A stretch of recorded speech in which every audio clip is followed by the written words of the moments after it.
great job. We've gotten through all the department budgets. Outstanding questions and information requests. We're hoping to go over that this evening, first with Ms. Donnelly, followed by Mr. Parker. And then after that, it'll be an opportunity to potentially start making some decisions with the notable items list. We'll have that. We can kind of go through it line by line. And the first part of the meeting is the budget part. The second part is we think might be a good fit for Old Monroe Road and kind of pursuing some of the things we want to do over there. So I have some information for y'all, and we'll just kind of walk through it. So turn it over to Ms. Donnelly.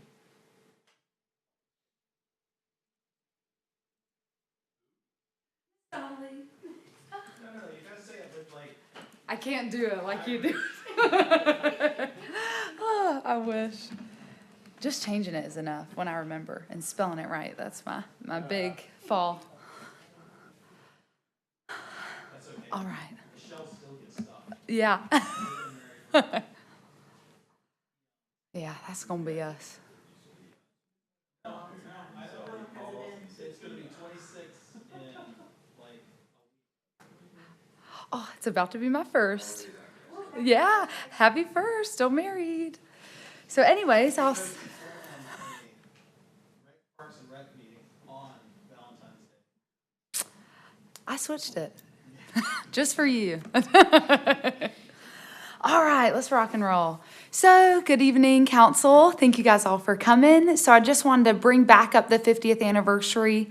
I'm really needing some answers from you guys tonight just to move forward with what the plan is going. I just wanted y'all to be aware of, we have that $10,000 placeholder in the budget as of now. That's really just going to get us going with custom tents, the logos, graphics, some merch to start the 50th.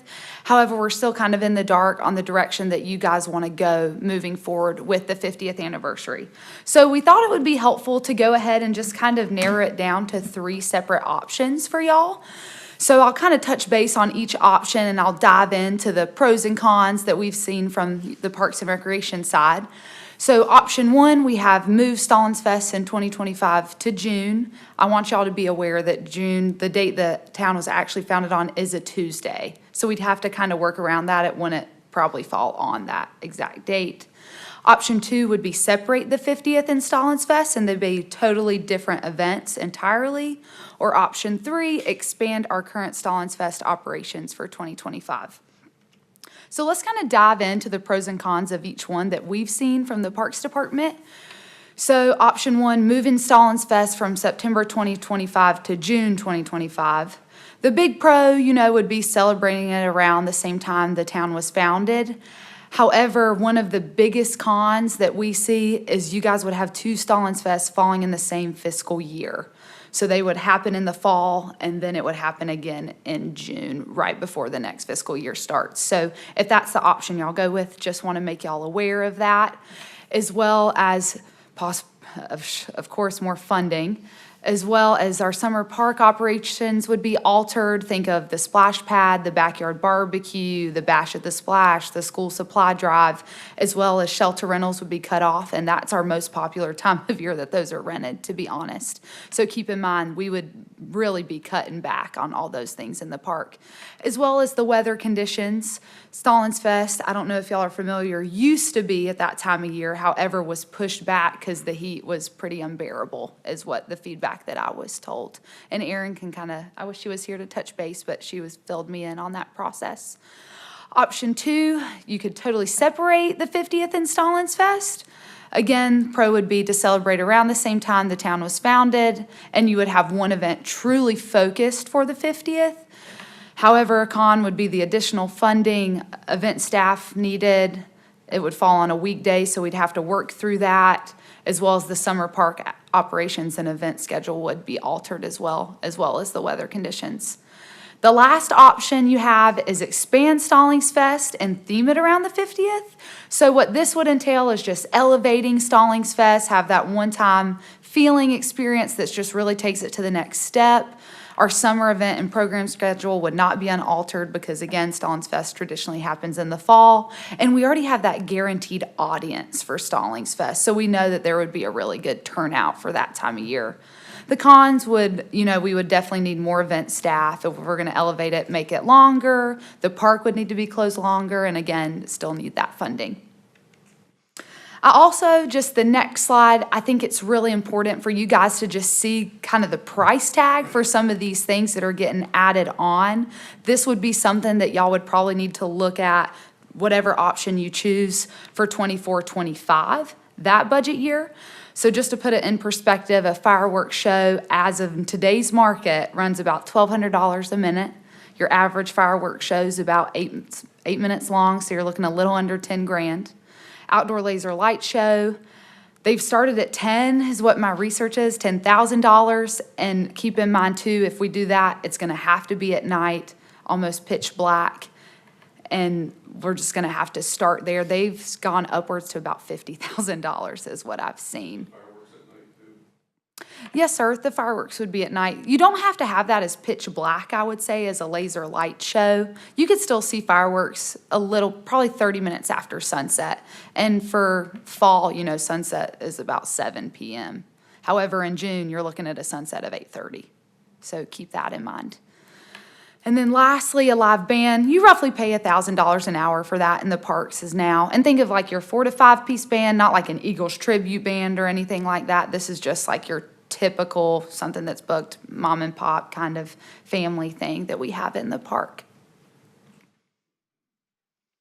So the staff recommendation would be to go with option number 3 and just expand the current Stallings Fest, theme it for the 50th. This would be that one-time expansion for the community. We already know people are going to come out. It's going to be popular. Elevate the experience. Our staff internally is already prepared for an event that time of year, so we know that we could handle it, as well as the weather temperature is a little more desirable, and your money would be able to stretch further because we already have money in the budget for Stallings Fest. However, now we could use this money to just enhance that event as it is. And then again, no interference with the summer park operations. So the requested action for you guys tonight is to just consider all 3 options and make a decision moving forward so it can help the Parks and Recreation Department truly plan for what y'all's vision of the 50th is.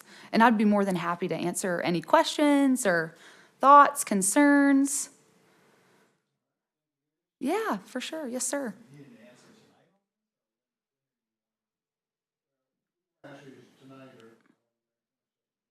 Yeah, for sure before July 1 would be preferred.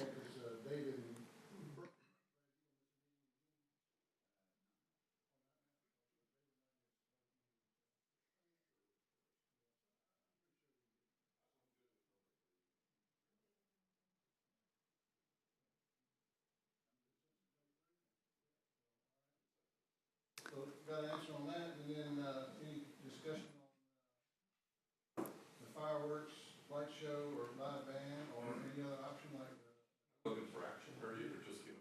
Not for that. I just kind of want to plant the seed and make y'all aware that if that is something that y'all want to look into, that definitely would need to be added in next year's budget, especially if we can get it on the books ASAP.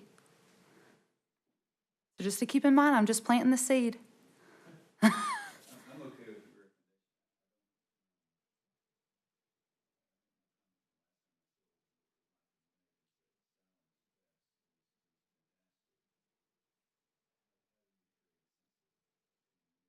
Mm-hmm. when most of the town.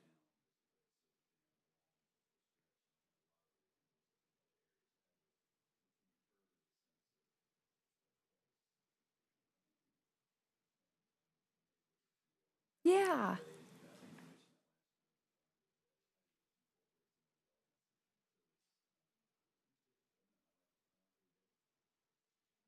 Yeah, I'm excited. This is a big deal, so it's exciting. We have historical.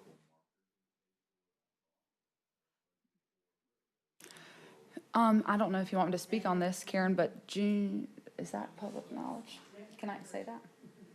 So actually, the first one is gonna go up, I believe it's June 26th, and it'll be at 6 p.m. Y'all have a council meeting that day. So it'll be at 6 p.m. before the council meeting. And I believe the first marker is actually going to go up across the street here in the park. And then I think this side of Town Hall. Yep. And that'll actually be unveiled that night. Yeah. So they should be here for the 50th. That'll be really cool to incorporate those too. Any more questions? All right. Awesome. Thank you, council.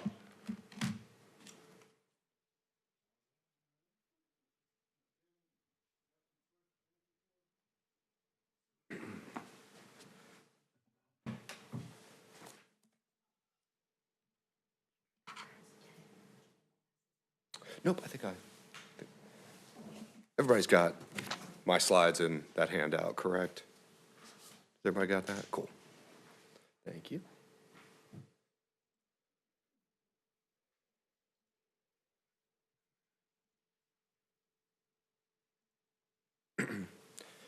Yes, evening council. Here in front of you tonight because as a result of last Monday's meeting, council requested staff to come back with some more information related to a few items associated with transportation, public works, and stormwater. And more specifically, those items are more information on resurfacing, our comprehensive right-of-way assessment, which is in conjunction with our sidewalk policy, sewer capacity study, and the impervious surface study. And so before we jump into, we'll start with resurfacing, and before we jump into the meat of resurfacing, really wanted to touch on kind of the history to provide a little more understanding and help all of us remember the how and why we're faced with the budget decision we are today. So up until about 2016, it's my understanding that the town really did not have a comprehensive, objective way to analyze and implement a system for maintaining their roadways. There really was not a structure behind our resurfacing program. And so in 2016, we implemented the pavement condition index system for analyzing and maintaining roadways. And that's something that's near and dear to my heart because that was my big project when I was here originally, and walked all 52 miles. I think I still have the blisters on my feet, but we were able to successfully analyze all roadways and really have an objective way to help dictate our resurfacing program. And so, that being said, we did have an objective method and structure behind our resurfacing program. However, we were still faced with the problem that our roadways were deteriorating faster than we could keep up with them. And jumping to 2022, speaking to this pavement analytics software that we invested in, we came to realize that we were not stretching our dollars far enough. We were not implementing appropriate and more sufficient, cost-effective and cost-saving resurfacing and preventative maintenance methods. And so that's ultimately how we got to our current resurfacing goals today, council's current resurfacing goals today, and that is maintaining an average PCI value of above 70 pavement condition index. And council also has the goal of spending an additional $800,000 annually to provide $1.2 million in total annual roadway maintenance budget. And so the idea behind that is that we would be spending more on preventative maintenance and rehabilitation to prevent our roads from deteriorating to a point to where they need to be completely reconstructed, which is a significant more cost. And kind of want to pause there because we did receive really good feedback from the last meeting about looking at alternative parameters to help analyze the roadways, to help dictate our resurfacing program. And the two things of note were looking at traffic volumes across our roadways, as well as looking at neighborhoods more holistically and seeing them as average neighborhood PCI values. And so speaking to that, our analytic software at this point does analyze and take into consideration traffic volumes. So more main thoroughfares throughout residential neighborhoods will be higher priority than cul-de-sacs. And so that is reflected and taken into consideration in that software.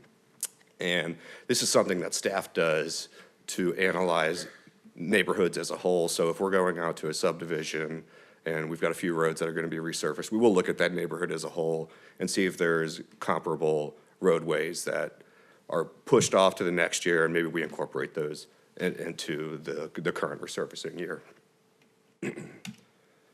So that being said, I wanted to provide some 10-year expenditures versus PCI projections, and this does incorporate 3% inflation.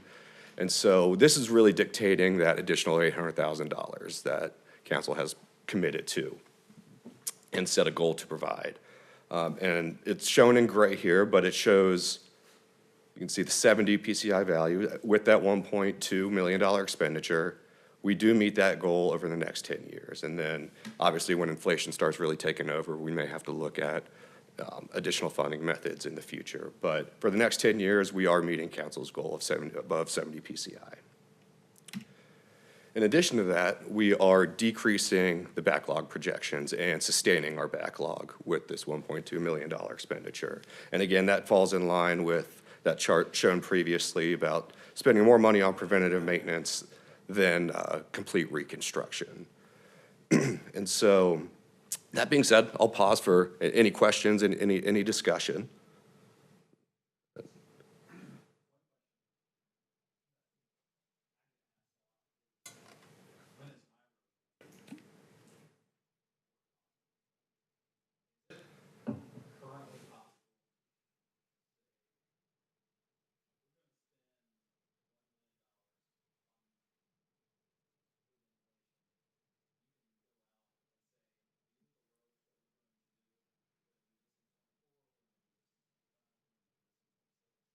It is possible, and that would come directly from our software. So we would run our software, project out the annual resurfacing contracts and roadways to be within those years.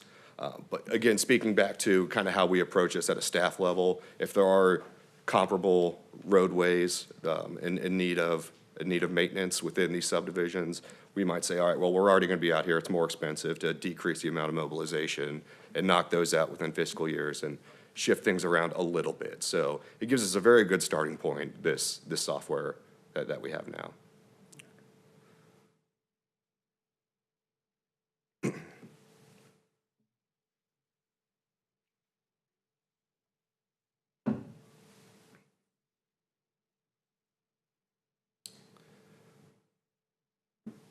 A few more topics so I can keep going on if already.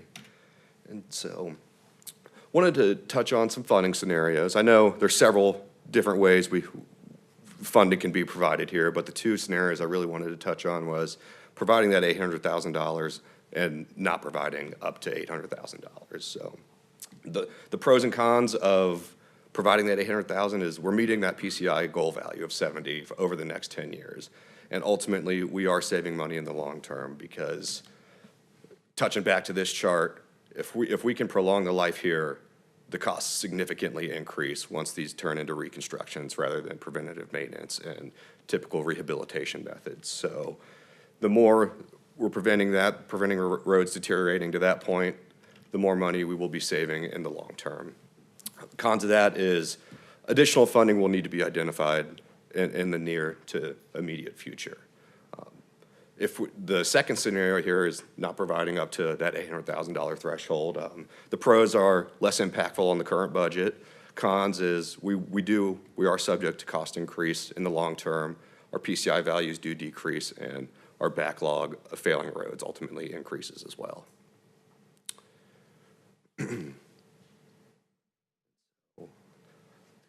Yes, sir.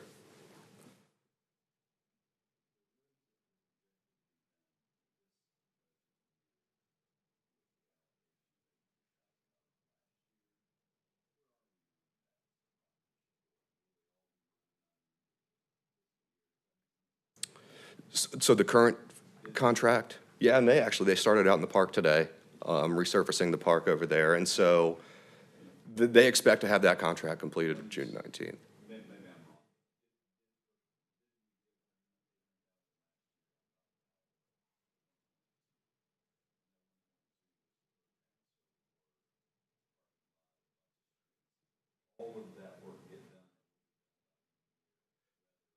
Weather depending, they expect to be done June 19th. With that, correct, yes, sir.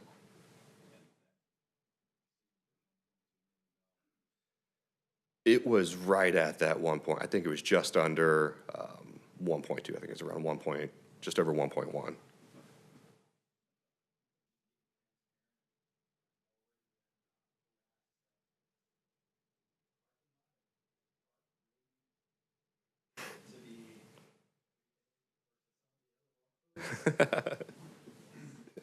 Eunice says yes. It was pretty rough. It was getting to the point of it was gonna a lot more expensive than it probably was. I remember sinkholes when I was here originally forming quite a bit throughout And I there. do want to point out the road resurfacing money, that money was not put towards separate funding that was used. Of the 1.2 million we put in, none of that went to the parking lot.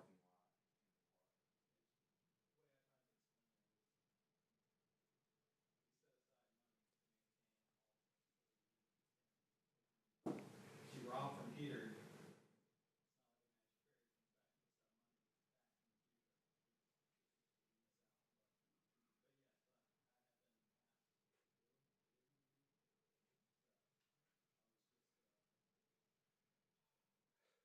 Went back for 6 hours on Hurricane Pass. No. Yeah. Any other questions or discussion for resurfacing? Yes.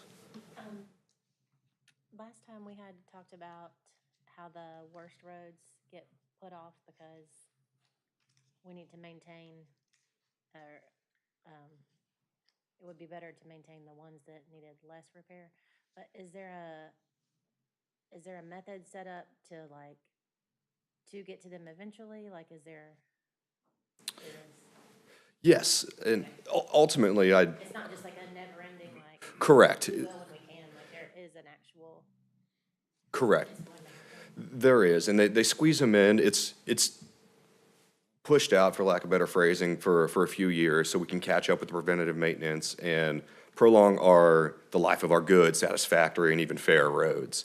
And then once we get to a point where we've knocked out that preventative maintenance, now we can start spending money, and I'm just gonna call them budget eaters just because of this cost right here. That's when we're able to start incorporating some of that reconstruction in there. So there is a plan, in short, yeah. In your estimate, sorry, at what point do you see that? Is that 2 years from now, 3 years from now, 5 years, 10 years? So the bigger reconstructions are pushed out towards the back end of that 10 years. But we do have some smaller reconstructions incorporated, and it's truly based on length and width of the road, the size of the roads when it gets to that point. So we can reconstruct this portion we know is severely failing, but also do some of this preventative maintenance that is our main goal to achieve as well. So it's pretty situational. And when does a pothole become, I'm not really sure where the boundary is between when a pothole is and when the road needs to be completely redone. Because in some areas, we've got layers that are starting to flake off. Mhm. So, I mean, we've got like, a 5x5 section where there's a pothole, if you will, but it's really just a layer that's come off. Do we fix those as potholes, or do we hold off on fixing that into a major reconstruction? We would, again, situational. It really depends on the quantity and the size of these repair areas. If it's one area like that in a segment of road, we'll probably just come in and implement a patch and then incorporate preventative maintenance over top of that in the future years. So, and to summarize, if it's the entire segment of roadways are not riddled with these potholes, then there's probably not an underlying issue with the roadway itself. It's usually just that one spot that needs to be repaired. However, if there's a segment of road where riddled with potholes, there's probably some subgrade issues going on there, and that would be that full segment would be subject to reconstruction rather than just an area where it's patched. With, with about 54 miles of roads, Yep. total ballpark, rough, what's it cost to pave, repave, redo 1 mile? Just so we have an idea in our minds. So we are doing just completely repave. I don't know if I have that off the top of my head, especially with the increase in costs. I know when I was here originally, it was about $1 million a mile. So we could be up to $1.5 million. Could be. Just ballpark, because I want to be I want to be within at least 500,000, somebody asked me. I think 1.5 million is a good ballpark number. And I can verify that too and provide that information.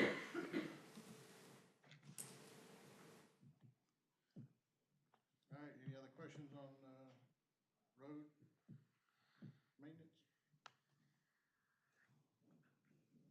Well, just one logistical again, behind the scenes, how does it work, Kevin? You get a budget for 1.2.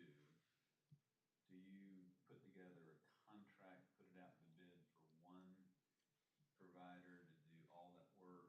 How do you, and let's say spring of the year, we're running a big deficit, excuse me, we're running a surplus in the whole town, and you wanted to do $200,000 more worth of work. Do you add that to the existing contract, you just hold it to the next year? How does, or two, three companies do it at a time? Are they smaller contracts or one big one? Just help me understand. So typically it's just one big contract. And so what we'll do is we've got estimates, and we can pull estimates from NCDOT's website. We can get their resurfacing numbers, so we can get what we would think is our accurate unit prices. And then ultimately, we don't know what the costs are gonna be until we get the bids back. And so we do have to shift kind of on the fly, depending on how those bids come back. Maybe we can fit a few more based on, maybe they came back low, or maybe we have to take a few things off. But does that answer your question? Company responds to one major contract for the whole amount. Typically, yes, and sometimes they subcontract, depending on the scope of work. But it's usually one that manages the whole thing. And midway through the year, you could amend the contract by adding a couple $100,000 that we magically found to do more work? Does that ever happen or can happen structurally? Absolutely, and if we hit that point, I think we would close out the current contract and re-advertise for an additional contract, because I think with the way costs are changing, I don't think we'd be able to get the same unit prices for the asphalt if it carried over across the term of a full fiscal year. So with inflation sort of topping out and falling, are you saying it would be smart to do a $600,000 contract for half the lot, and then in December do the other half, expecting a lower unit price perhaps? Do you ever think in those terms? We do, and I don't know if I have a direct answer to that question, but personally, what I would like to start doing is doing more pieces of patching, more routine maintenance come July, because that's when we're able to do that, and then close that contract out and then implement a different contract, depending on how much money we have left over from that first contract, and implement that towards that second contract towards the back end of the fiscal year. So ultimately, I would like to run 2 contracts a year, see how the first one goes, see how much money we have left over, and then knock out what else we can with that remaining budget. Yeah, I'm just trying to get a sense of sort of the market cost if inflation is as high as it's been in 30 years. And it is tough because, In 6 excuse months, it feels like it's going to be different in 6 months. Are we locking into a very high cost, or does the contract reflect changing costs for goods? so we just lock into that one contract at that time. But to your point, we saw asphalt prices double. We did a patching project in I believe it was early fall of 2022. And between that time and when we let out our resurfacing contract a bit, asphalt prices doubled. So it's a complete moving target. So, but That's what I'm suggesting, might they have in another year if we enter a recession and people stop building, would we be smarter to do smaller contracts over time? Just something to think about. that's a good point.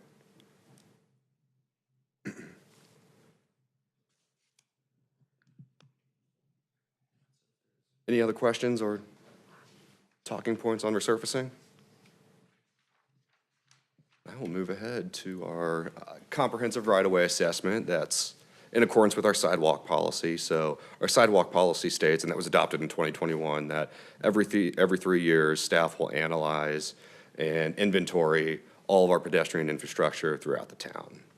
And so what that assessment includes is vertical displacements, make sure we're ADA compliant, any other cracking or deformations along that pedestrian infrastructure, and then ultimately receive remediation methods to correct all those issues.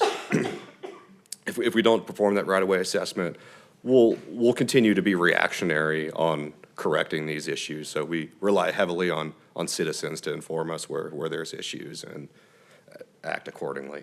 Yes, sir.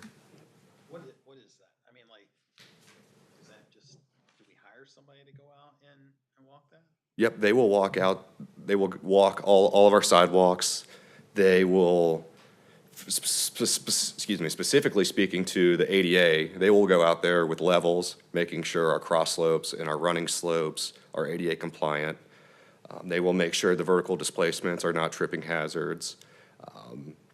They will truly analyze every aspect of our pedestrian infrastructure, and they will recommend, well, maybe we can just grind this down. It's just a small vertical displacement. We can grind it down, save some money for remediation, or they'll recommend complete removal and replacement. And they'll provide us with GIS data of all of our sidewalks, so we'll have that, an accurate inventory as well. Was that a $35,000 cost? I believe that was 50. The advantage of doing this, right, is it's almost like the street maintenance, right? You're making sure that the areas that have the greatest need and just cost efficiency are addressed. If we continue to do it areas where it's just kind of complaint driven, it's good in the sense that people that are expressing concerns, right? I think that's one of the reasons we all got into local government, right, to try to help people. The downside is that if you have one or a handful of residents that just call all the time, you might have one neighborhood, just because they have a couple folks that will pick up the call, get a disproportionate amount of sidewalk fixes when the needs are perhaps in some areas greater.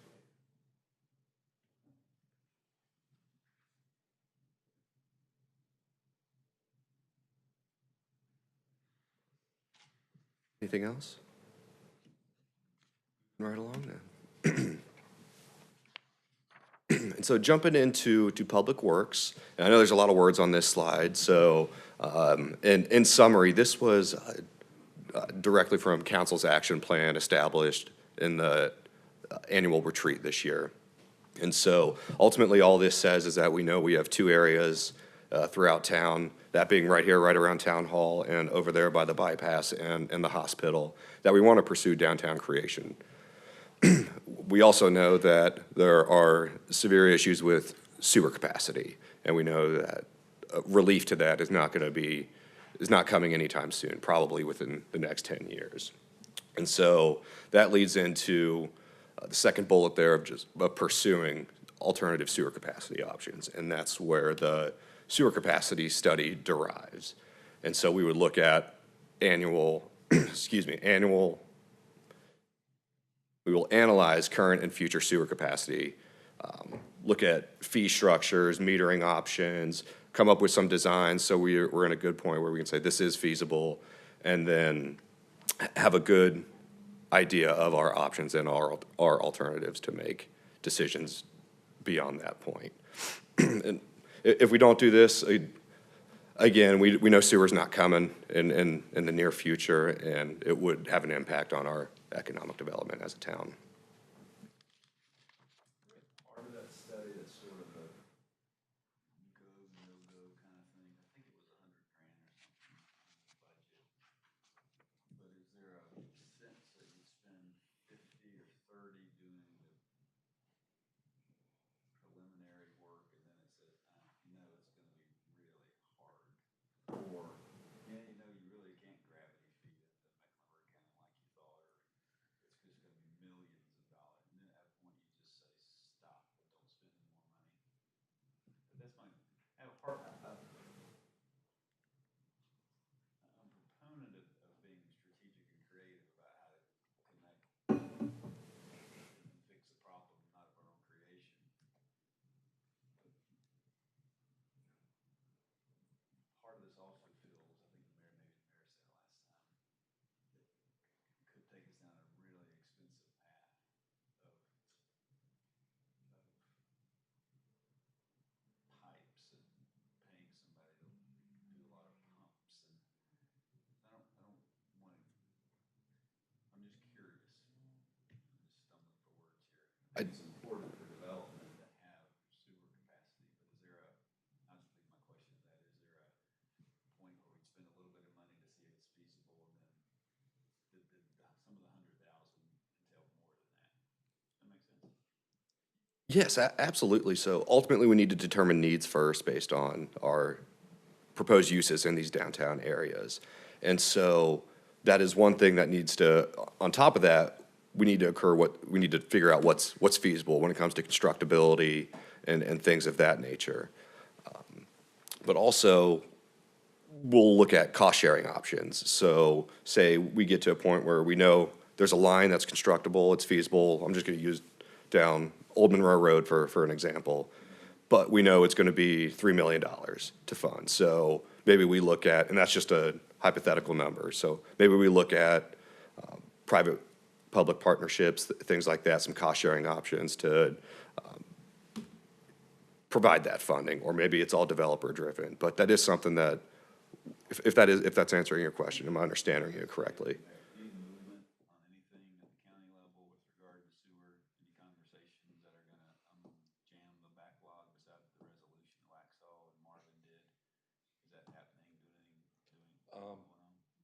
Wednesday, Wyatt and I were invited to a meeting with two of those towns and the Chambers Economic Development Group, I think they are. And Wyatt can't make it, but I can, so I'll be there Wednesday to know a lot more about that. I don't really plan on talking as much as I do want to listen. Craig and from Weddington, and I think Ron from Waxhaw. Is it Ron? You mean Ron. Joe? Joe from Waxhaw, Ron from Marvin. Yeah, those two mayors will be there. Ron is the mayor of Waxhaw, so. You got me backwards there. Yeah, backwards, but it's fine. Okay. Yeah, so I'll know a lot more. Then I've kind of stayed out of the fray for 2 weeks, but since those resolutions went, Who's like it? yeah. Mr. Richardson, what I heard you say is, just like with any design, right? You go surface level before you go deeper, right? And what I heard you ask, which is a good question, not that you needed me to tell you that, but, is can we, if we entered you into contract, before we spent the full amount, right? Could the initial cost be essentially evaluating whether the option, once you get this report, are even feasible, right? Kevin, what I heard you say is we need to probably do some base level stuff, right? We need to, of course, get our sewer capacity numbers, figure out what our needs are. Kind of makes sense to me to kind of do, maybe that's just how we look at structuring the contract with the engineering firm. I'm thinking of it, and it may not make sense, but even backwards. Sort of like a proof of concept. Capacity, you can build out Union West, build out the hospital, build out the town center concept and get a number of capacity. But then there's a question of feasibility of, is there even one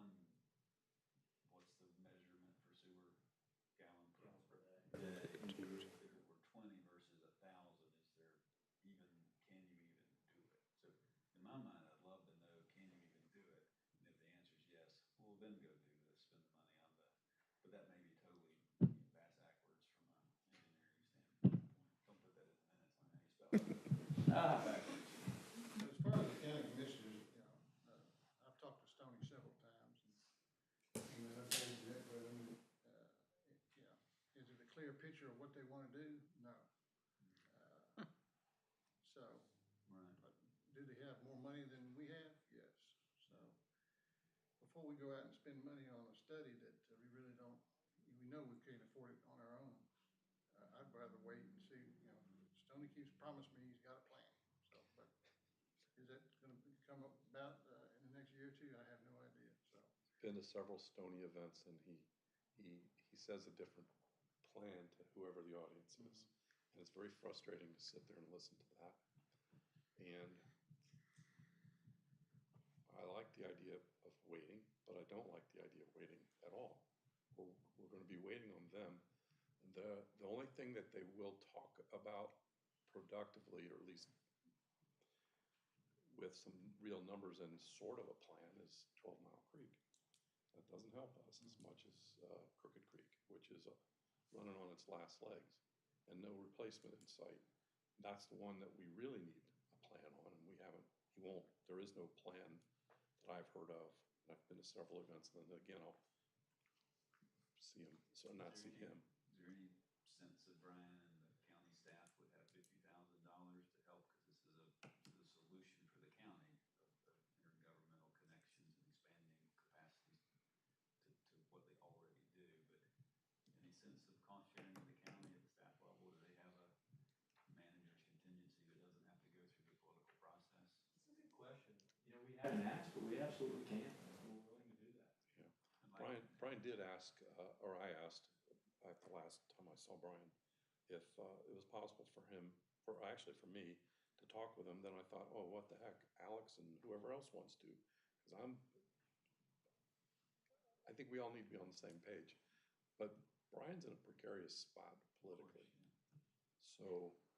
Yeah, I'm just saying even 10 grand or 20 grand helps, and also then at the end of the day, if there's a solution, they get all credit for it, and that's helpful too. The ultimate goal for them is whatever we farm off to Mecklenburg frees up capacity for the rest of interior Union County. Well, yeah, that's what I'm saying. Yeah, so there's a big incentive, if you ask me, to farm off as much as we can that way. Well, there's a cost to it, but that's my point, is that could we offset our 100 grand with some, even if it's minor cost sharing, that gets them at least in the boat? Because at the end of the day, there's gonna be recommendations that they have to say yes to. It's their stuff. We're playing with their infrastructure. So if we could get even a dollar figuratively, some real money to help, that would, Absolutely. they might be more inclined to come on the back end. It feels like a total waste of money if we say it works, we can do it, and then it lands in the county commission and they say no, it's gonna cost too much, we're gonna put that money elsewhere. So, my thoughts. We'll reach out to the county.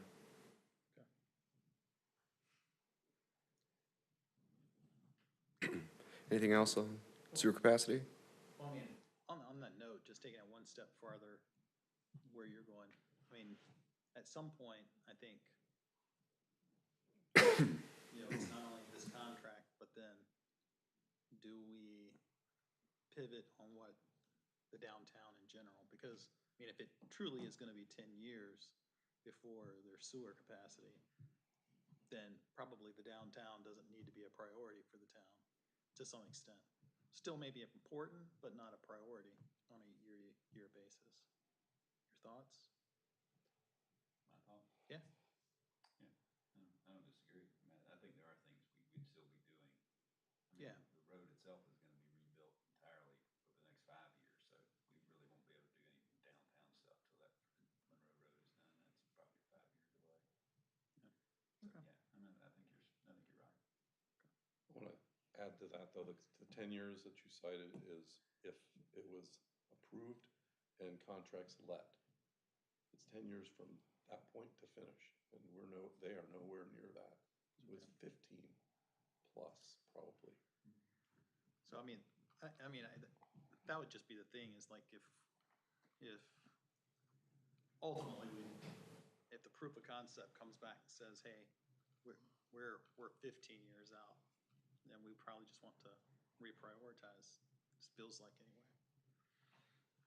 doesn't need to be the top priority of, it's gonna be 15 years from now, but like you said, there would need smaller chunks to get us there in 15 years, but it'd be building to that. Well, y'all remember that contract they sent out, a year or so ago, asking us to Oh, yeah. basically fund it, you know, take them off the hook, you know, for us to fund the sewer expansion or help fund it. You know, we just laughed at it because obviously the amount of money it would take, but, I just hate to do their job, but, you know, I certainly want to improve our town, but, we just don't, I mean, to expand into SEMA is gonna be expensive. Well, I think it's probably gonna be more like 10 to 25,000, 20 million dollars, just to be honest with you.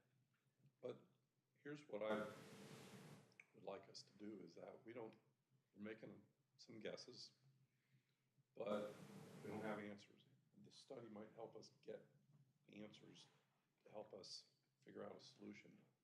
For example, I already know there's already pipes in the ground that feed over there. It's the emergency backup for Crooked Creek.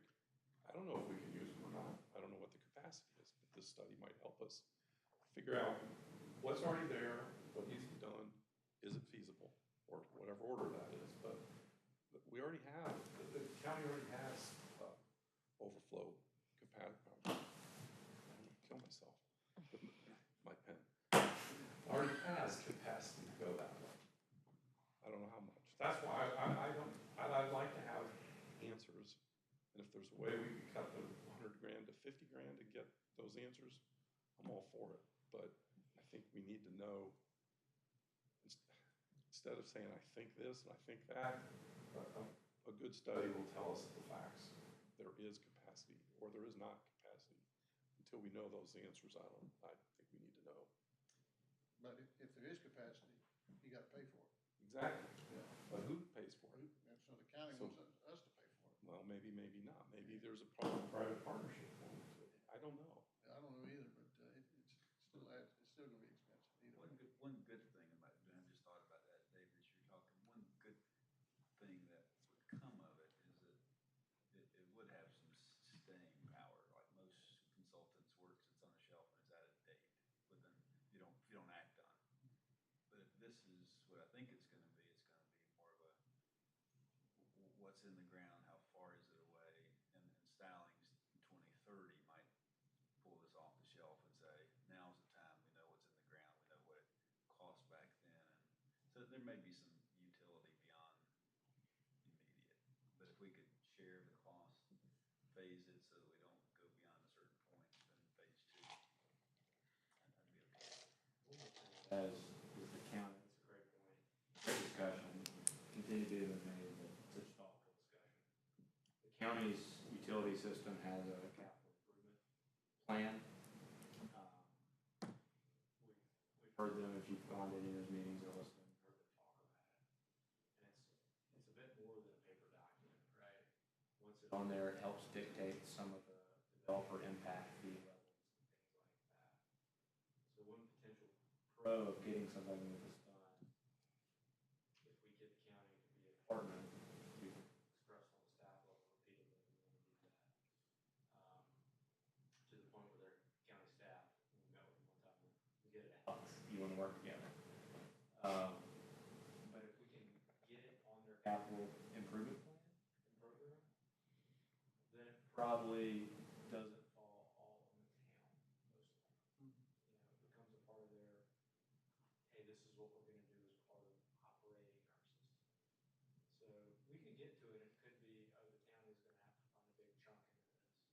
If we do it right and we approach it right with the county, there could be a potential where we integrate it to the capital improvement plan as well. That makes sense? So is that an official takeaway to talk with the county and see what we can do? Oh, yeah, we've been in regular conversations with the county. We've let them know, hey, this is something we're looking at. Because we didn't want any assumptions like, hey, we're trying to cut them out. Let them know, hey, we want to partner with you. We want y'all to be part of the solution. Because we're not a utility system, right? We can become one, but that's a major undertaking to do. So for us, unless we want to become a utility system,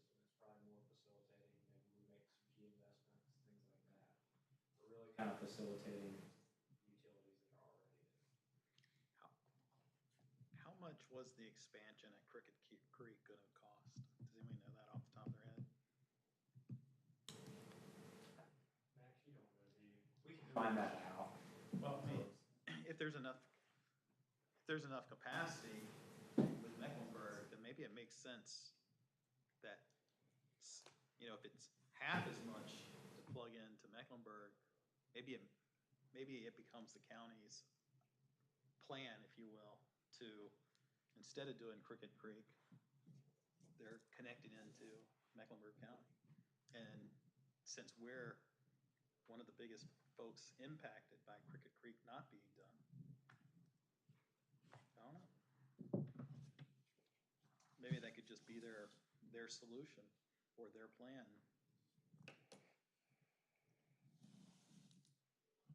I agree. That's why we need to, I think we need to know some answers before we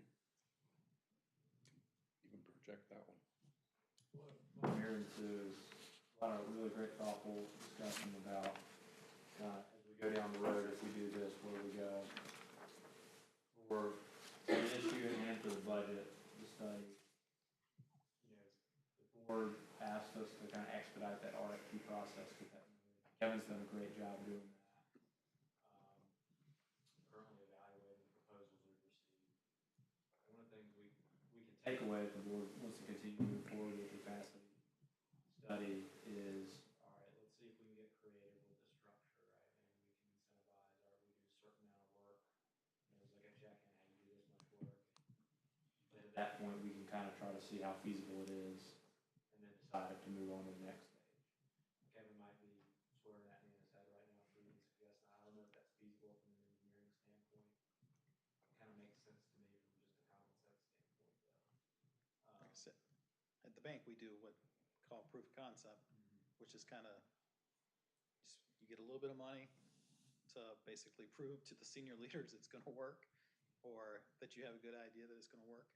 And if you do, you get the rest of your funding. If you don't, sorry, you tried, but you're not going forward, kind of thing. Yeah, no, absolutely. So I think probably the key where we kind of have a better understanding is once we kind of select the right engineering firm and then have conversations with them about kind of what's possible within given budgets.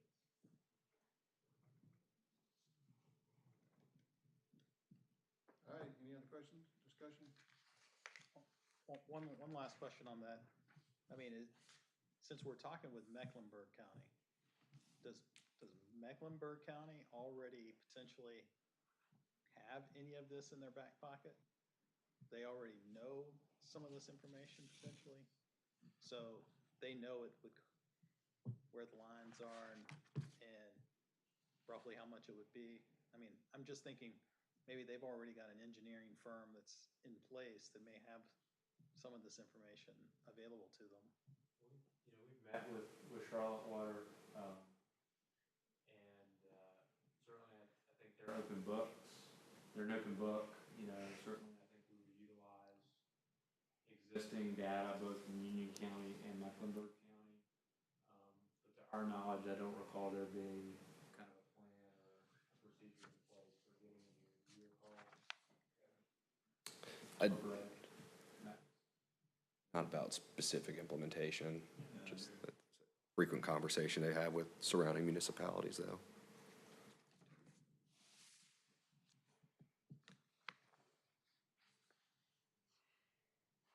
All righty, let's move on to stormwater then, Kevin. Yes, sir. So last but not least, stormwater, and again, wanted to touch on the council action plan determined in the annual retreat, and that was essentially to look at our stormwater fee rate structure to implement a more equitable system that's ultimately fair to both residential and commercial developments, but also meets our needs of our stormwater budget. And so with that, staff is proposing an impervious surface study to really get the impervious surface data for each of these lots, both commercial and residential.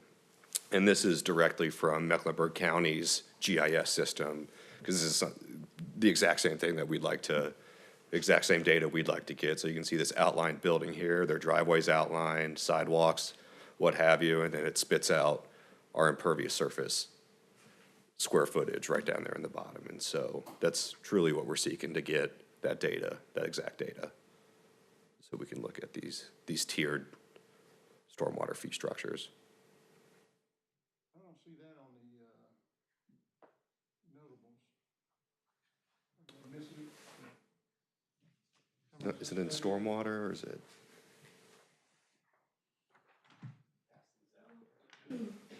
Mayor, we don't have the fee structure listed on the notables, we can add it, but in your budget document that you have in front of you, Oh, here it is. proposed, 35,000.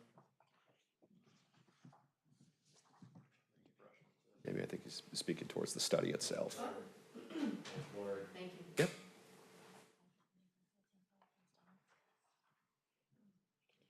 Thank you.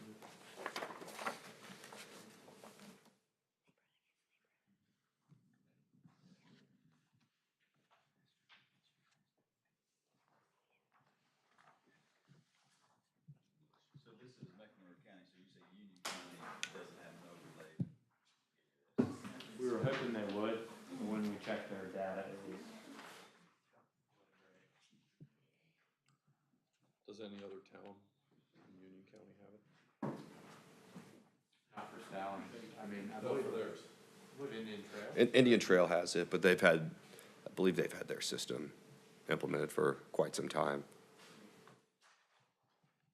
This is one of those things, 35 is a lot of money. I was hoping staff could kind of think of a different way to do it, but I understand it'll be intensive either way. But this pays for itself, doesn't it? Does it not give us the information we need to set a higher rate to equalize or make it equitable? So I could just see it's some cost, but it's gonna pay for itself in the next year.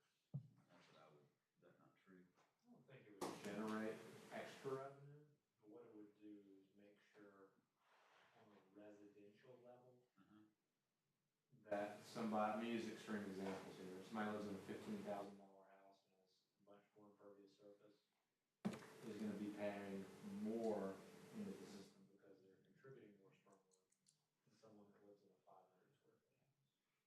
Because right now they're paying the same. So it wouldn't be an additional revenue generation. It would just make it more equitable in that sense. That was our understanding of the concern, is that people in those two extreme different residential pay the same thing right now. Now, commercial, it's different. The more square footage you have, the more you pay into the system. It's just not like that. There's a flat rate for residential. So, do we come out ahead? And I know you're gonna hurt me for asking this, but we don't do the study, we figure out how much it's gonna cost, and we just raise the rate and be done with it. Yeah, that's what I want. That's a feasible option. We don't have that big of a range. We don't have 15,000 square foot homes, and we might have a few 500s, but most of them are between 15 and 400. So I kind of like the idea of just, for residential, there's just one fee, one rate. I mean, it sort of feels like we're gonna nickel and dime it. You're gonna pay 44, you're gonna pay 46, you're gonna pay 45, you're gonna pay 47. I mean, it just seems like it's gonna be more of a nickel and dime for residential versus just saying, boop, here you go. I don't know. I agree. Look at the other fees in the other town and, go 10% increase. Tell somebody, you got a 10% increase in your stormwater rate. They're probably, not gonna be happy, but you tell them it's $4. Yeah, I mean, it feels like that would just be more feasible from us, save us some money. Save us 35 grand. That'd be a pain to figure out, every single house. And for commercial or non-residential, that includes parking Yes, and non-natural surface as well. correct.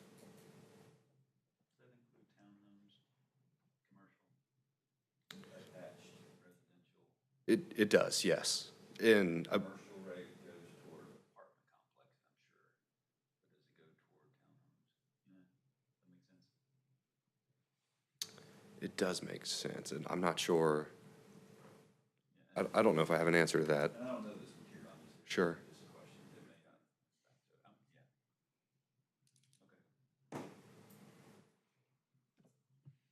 So then I would follow up with what Stephen said. My recommendation is residential would go to 50, non-residential would go to 41. That's similar to what Indian Trail's at.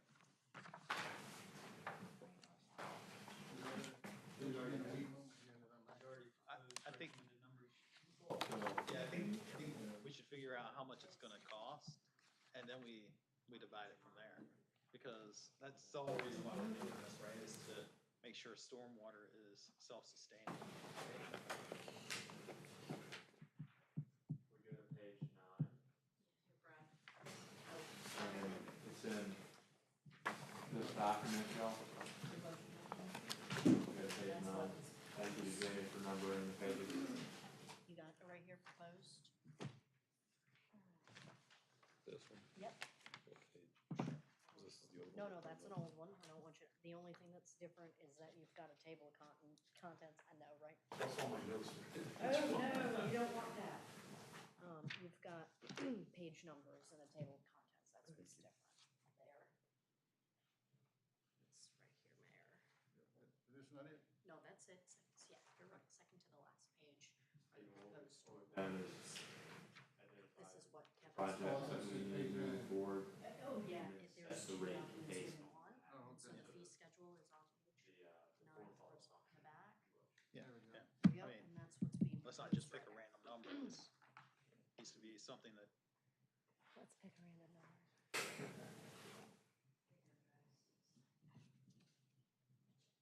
Well, I'll go ahead and get it on the record.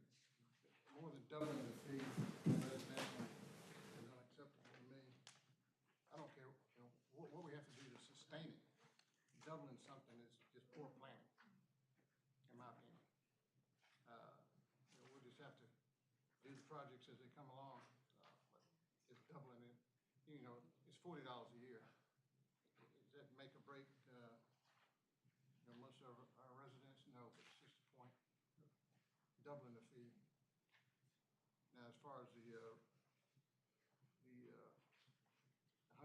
for the ERU, that's triple. Will they pay it? Most of them don't even look at it, and our residents don't even look at it. But I think we need to be a little bit more fiscal responsible on something like this. Be fair to the residents and the businesses. Kevin, how are those fees calculated?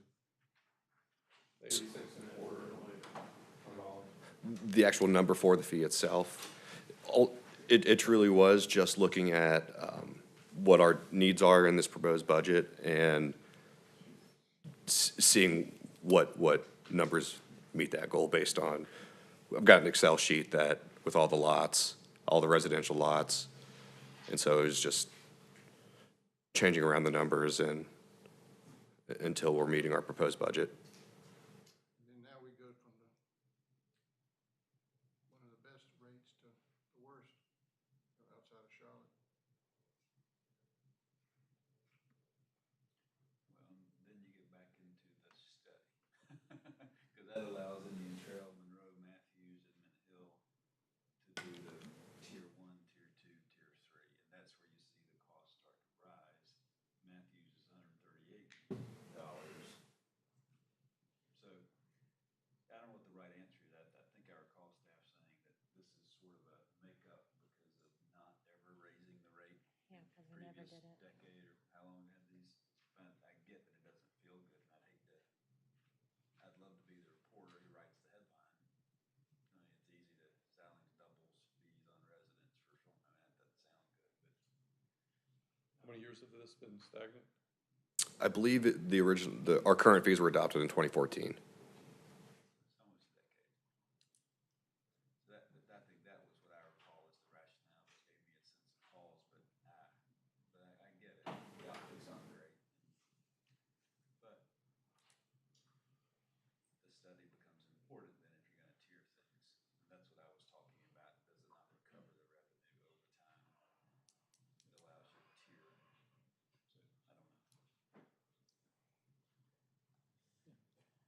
throw something out there that I'm thinking about, studies are good, David, Brad, but we can't afford 800,000 and then spend another $200,000-300,000 on studies. Yeah. If we're gonna spend that money on studies, we need to reduce our costs somewhere else, because now, we put that $800,000 for repaving, now revenue going into our savings is 2.2 million. Yeah. And before we do any cuts, so. How much was this study, impervious study? 35, correct. Well, and I was leaning toward the roads. I get the council policy by 800,000 a year, but with inflation, that's what the line of questioning I was asking a few minutes ago. And again, I don't know the future, but I do feel like inflation's eating most of our money. Cost of materials and asphalt is eating away, and labor is eating it away. So in 6 months, when we're perhaps in a recession, mild, moderate, who knows, things slow down, prices should drop. They've already started dropping across some categories. So I was wondering, should we entertain a $600,000 allocation to roads with spending Powell bill money in the first, again, I'm in your business now, so forgive me, I don't know what I'm talking about. 400,000 Powell bill for the first fall contract. Do it in phases. And a second spring contract for 600,000. So you're spending $1 million, but hopefully that 600,000 you're going to be buying a lot more at lower prices. Right, I understand. I would We might be moving there. council policy, which I don't love doing, from 8 to 6, just in the hopes that inflation gives us a better price in the spring. So again, I don't know what I'm talking But that's sort of a risk, because if it doesn't, about. and it continues upwards, we will have. Well, but look at the chart. I mean, I'm proposing the purple line, and the purple line is at the red line until 2025. I'm just saying inflation's not gonna stay at 8, 7, now it's down to 4 and 5. It's gonna come down further historically. I just don't know what the subcategory of petroleum asphalt, what that is. Again, that's not to say study, I'm okay not on the study, I just know that we've got stormwater needs to do. We haven't been good stewards or staff, no one recommended it except the last decade, we should have, probably. Because we're behind on projects, right? Well, we've never been behind on projects. But we are now. I assume we are now, but, Yeah. since 2014, I can't remember the last time we were behind on projects. The whole time I've ever been on this council, we've always had projects backlogged. Yeah, there's always a wish list, but are they, Yeah, just maybe a definitional thing. Yeah. Wish list or problem. need Somewhere versus in the a middle. want? Yeah. Well, I mean, okay, there's always an active project list that is pending, that's go forward if you have the money. I mean, yeah, I guess, but, I mean, all I was saying was that there's always been a backlog since I've been on the council. Yeah, early on, there was very few. I mean, we had $1 million, $1.5 million in there for a long time, and weren't spending it. All of a sudden, I think, didn't we say people too? found out we had money. Well, I thought too, our neighborhoods, like, we're all coming up around the same age and things were starting to, Yeah. Does seem like that.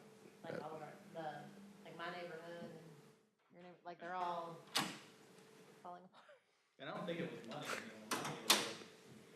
think it's just time. there were it's literal like time holes stuff is that you breaking. could fall into.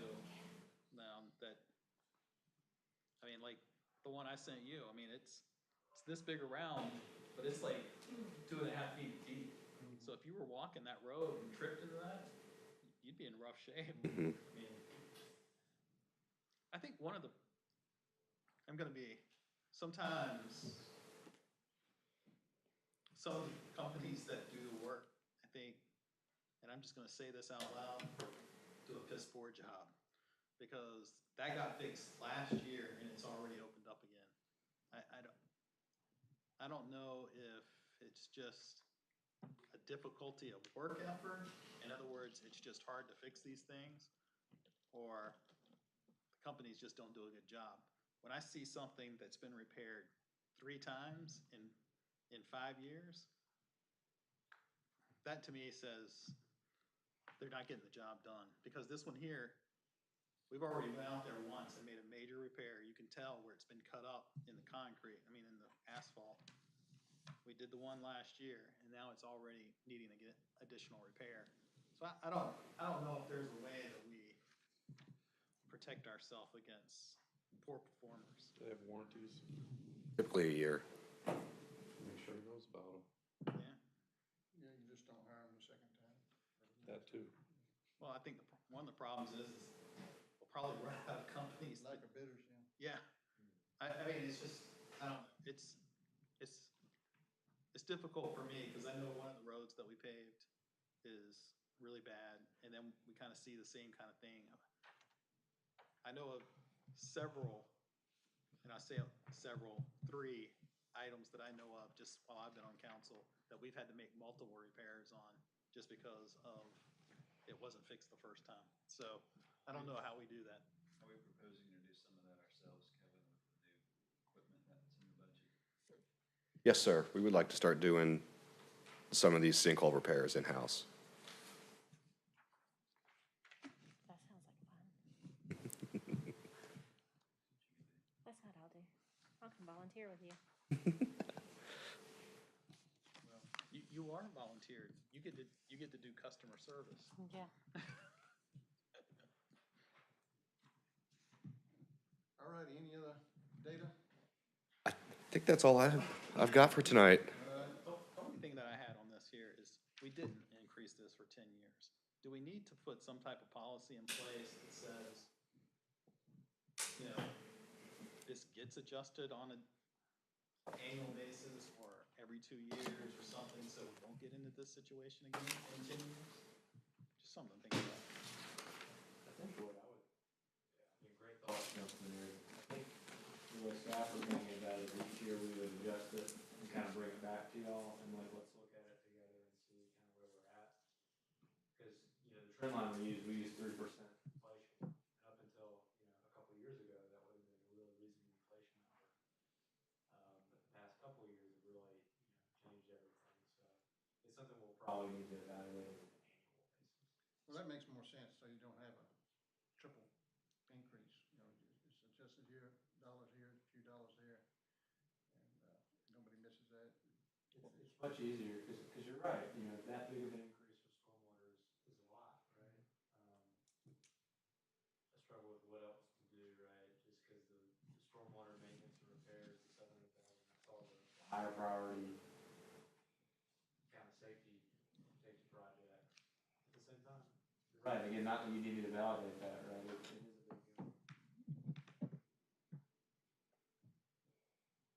Mayor, should we get into the no items list? Are we ready? What do you think? Yeah, I don't think we're ready to make any decisions tonight, but, I'd like to hear what council's thinking. Someone has as many people here as you can, Mr. Rain, and,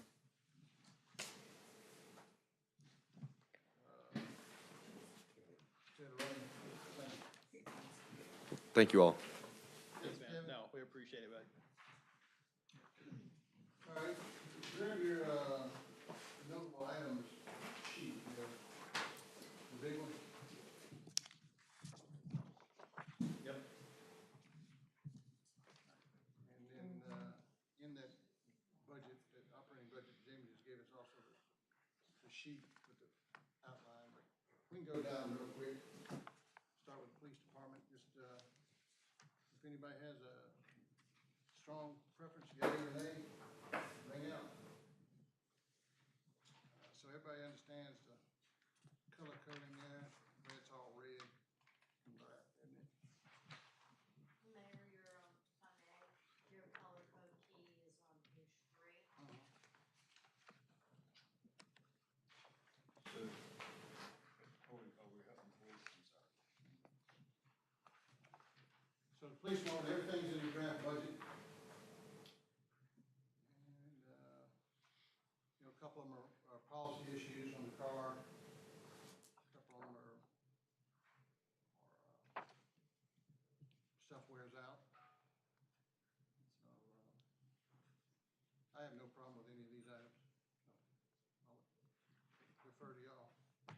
So kind of using Brad's example, if we go into, I mean, we're coming out of an area where vehicle replacement was like at its all-time high.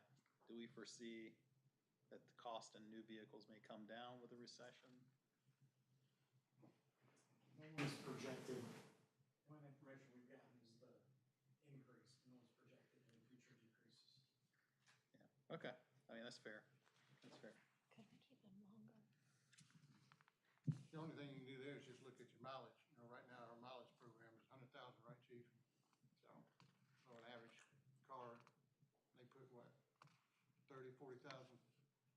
Just about. Yeah. So do we raise it up? I was wondering that too. We raise it up to 130,000, so that increases the maintenance, does it decrease the value of when we trade it back in? And does it decrease the performance and all that, so we need to rely on, you know, chief to give us that information, so. I don't think we wanna change that this year, but, Food for thought. yeah, if there's something next year, we see the price of the cars going out the roof, so. And, I mean, just out of curiosity, we have a Toyota dealership in town. Is there, Toyotas historically last a little longer. Is there, Ever seen a police car made by Toyota? Get a Supra. yeah, they've got, In America? they've got Camrys all over the place that are police cars. I'm just throwing it out there. Camry. It isn't, but I'm just saying that, like, Oh, the Toyota. Okay. Admin cars, we have our Toyotas.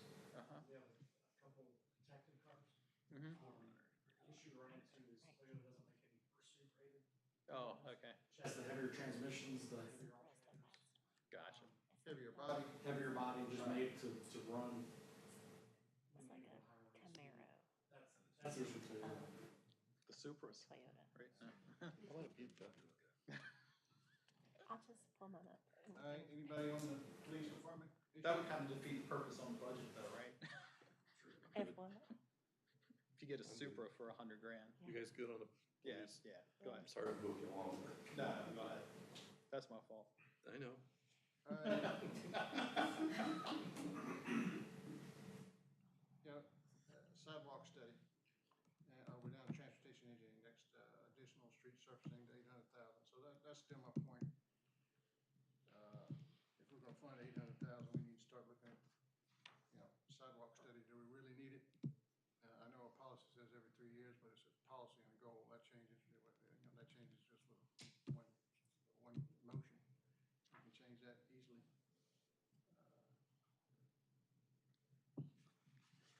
I'm of a mind to keep that, as I said before, I'm of a mind to reduce the 800 to 600 and see if Kevin can't space the contracts out to take advantage of perhaps falling prices. Noting that even in the spring, you raise the budget ordinance to add $200,000 to street resurfacing if inflation doesn't go down, and there are still more projects to do. Just my thoughts. All right, thank you, Brad. Anybody else? I don't know if 3 years is the right number of years for a sidewalk study, but we sure don't want to have somebody get hurt on our sidewalks, trip, fall, hurt themselves, whatever. This is a way to prevent that, or hopefully prevent that from happening. At least it will have eyes on the condition, make sure we're in good shape. Either that or somebody wants to walk 52 or however I'll miles walk of it. sidewalk. Hey.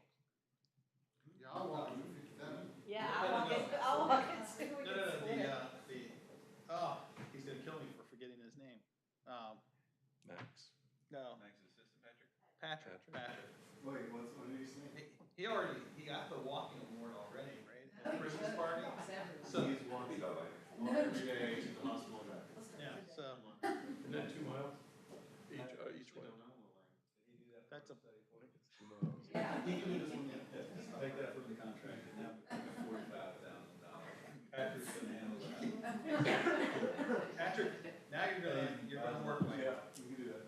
We could divvy it up. I'll get my level, and be sure, and bring my handicap friend, be sure she can fly over it.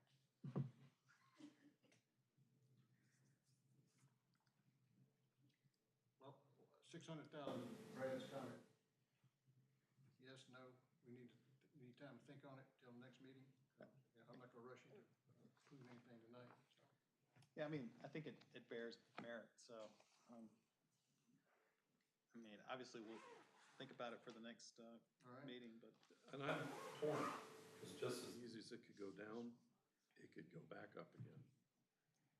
And then we'll get less bang for our buck. But a stockbroker would say, oh, I know what I'm talking about. No, and I'm just saying, what I would caveat it with, I said it before, maybe you didn't catch that last part, I would be willing to receive a budget ordinance amendment for $200,000 in April that says, hey, prices haven't come down, we're doing pretty well financially, look what I could do with another $200,000. That's how I'm approaching it, just to sort of get into the year. But we do budget amendments all the time. Yeah. So, I would be okay with that. All that's righty. why I was asking so much to Kevin about how these contracts are let and structured. And when he said I would rather do one in spring, one in fall, that helps me think through this. Did you say that right? Something like that. All right, let's move down to the planning and zoning. Remind me about this, Max, the Cartco Grant Award, local match. Why is it, it says $25,000 is our local match, but the budget amount is $125,000. Yeah, sorry, I'm behind this chair, so I'm standing. So we entered a carpool grant to do a silver line study for the small area plan, comprehensive land use plan, and TOD. We were awarded that grant for $125,000. We will be reimbursed $100,000 once the study's complete. Like they're going to be doing periodic payments to us from December to June. So essentially, if you want to look at the cost, it's really $40,000 by the end of it. Oh, really, 25,000? So 25,000, sorry, but $40,000 planning zone in total, sorry. Gotcha, okay, gotcha. And the 100,000 in, revenue? All right, thank you. can I ask a couple of questions? Because I know we're gonna talk about this a little bit later. But it sounded like when we've had conversations before that maybe we already had a tenant possibly for the tractor building. Did that fall through? No. And if, so there are a couple things. If we want to talk about the tenant, we can go into closed session. Okay. Understanding. When we talk about the broker, we need to do that in open session. It's kind of a carryover from our last meeting. Let's hold both of those till we finish this page. Okay, okay, I just, Not lose it. But so, yes, we do need help. I think that's with how we approach everything to do with the transaction. okay, I understand what you're saying now. In other words, You missed a meeting. yeah. If you One would come, meeting. if you would come One around, then meeting. you would know what's going on. We, 4 years in this one meeting. That'll teach you. That's all I- Okay, let's put a pin and let's circle back around after we go through this.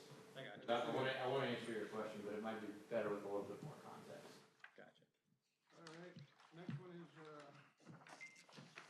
page 2 there, Public Works.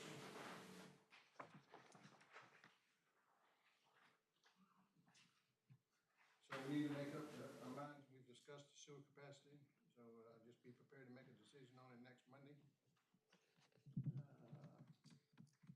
The HVAC upgrades, is that for this town hall or next door? That is next door. Next door? It's an old town hall. And this is 50 grand just for the study?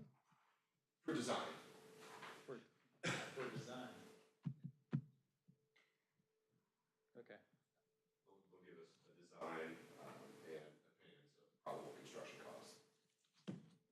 And I'm sure you went over this in your presentation, but is it failing? Or is it the maintenance becoming too much, or what's your justification? Yeah, sure. So, I may answer your question, but give me 30 seconds to wind up. So, when this system was put in, it's basically a residential system.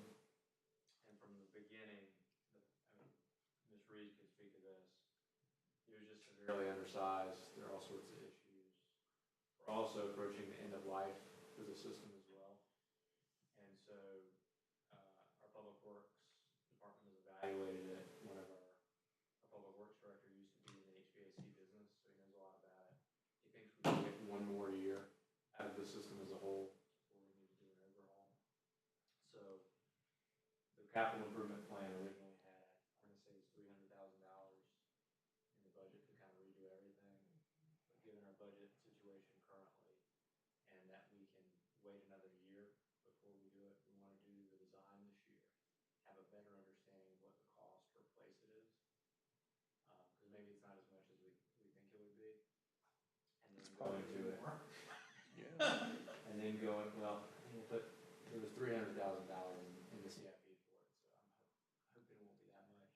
All units went up 10% January 1st. Yeah. It could be, you know, if you defend the position of it's gonna be less than you expect, you're probably gonna be losing most of the time. But, it's a situation where, is it actively failing now? No.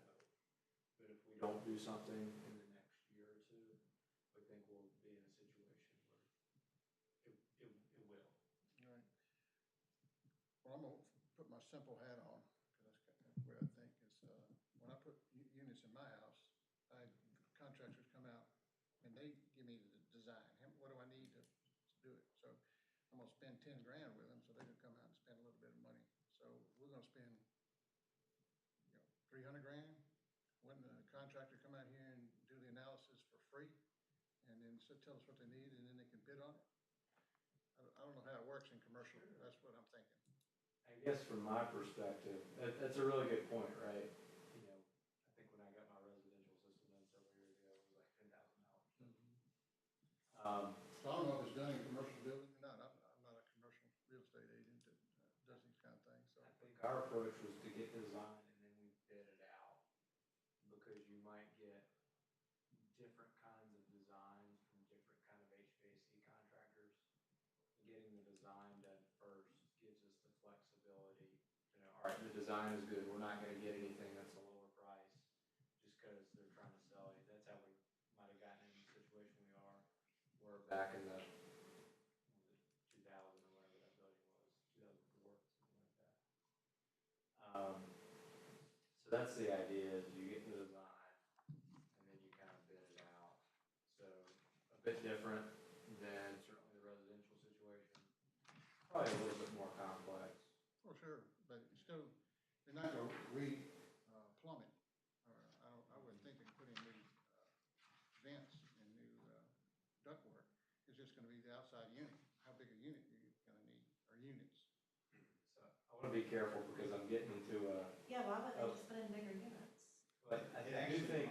actually might be reducting, because they talked about doing, Is it too small? Is it too small? they talked about doing zoning. Right now, there's no zones over there.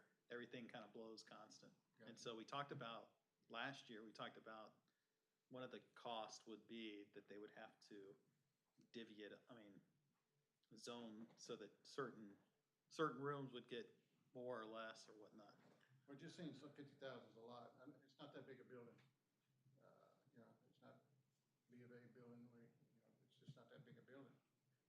How long does it take to do a study, a design study? It seems to be a lot. Like I said, I have no basis on it. I'm just saying, it's not that big a building. Are you saying up to 50,000, or that's what you know? That was up to 50,000. I think a lot of these are budget numbers, right? And y'all do a what good we- job of coming in under budget every year. Yeah. And what we could do is, I don't know, just thinking out loud, go out and find a cost and then bring it back to the board and just do a budget amendment.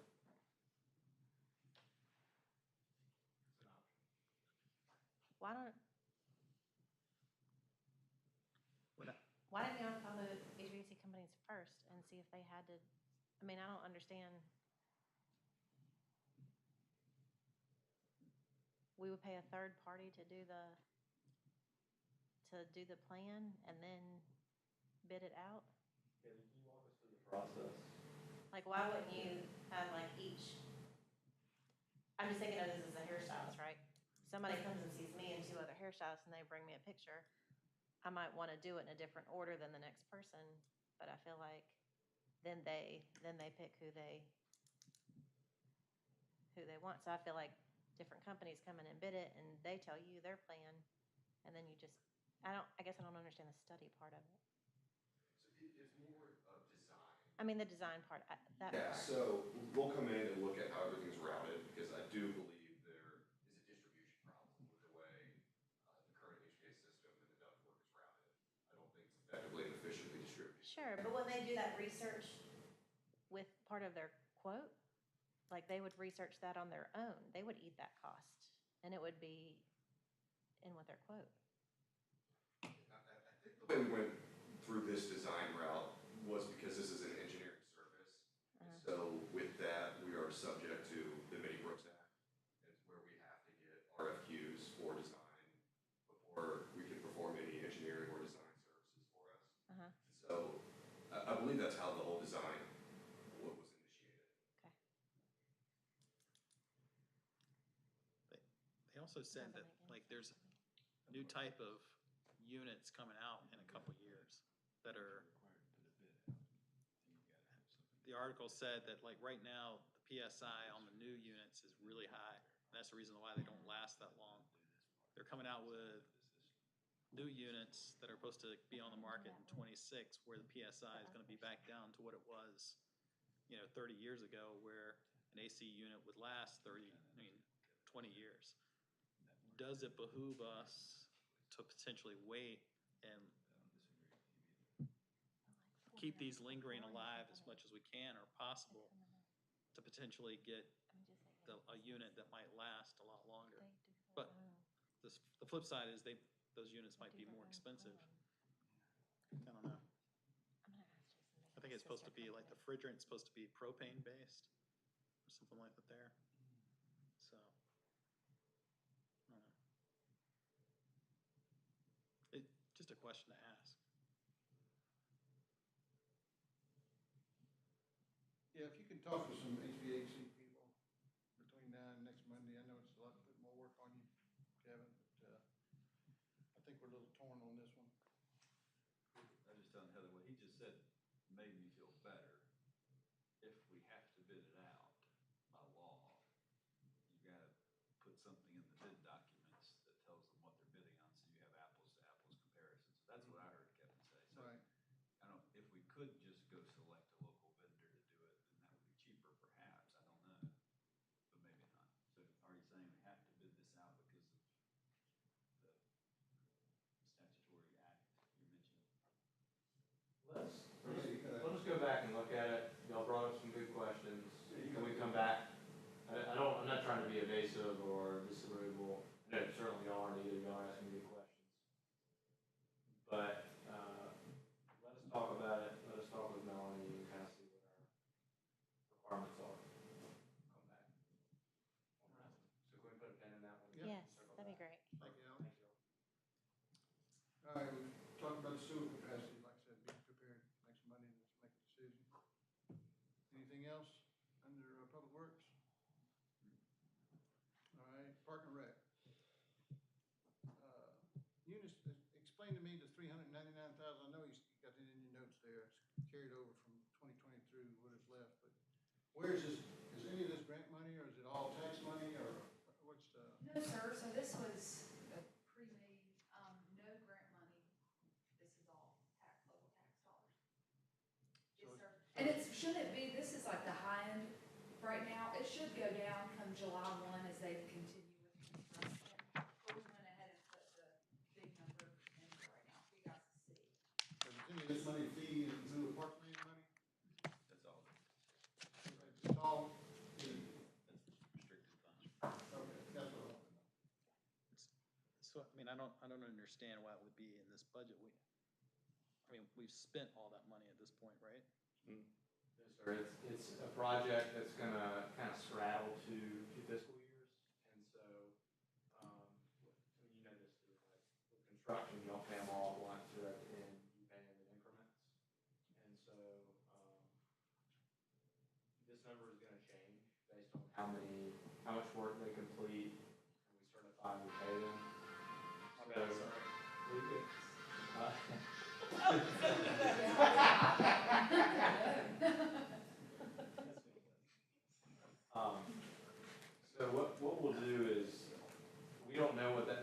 exactly gonna be depending on like the pay certifications we get from the contractor.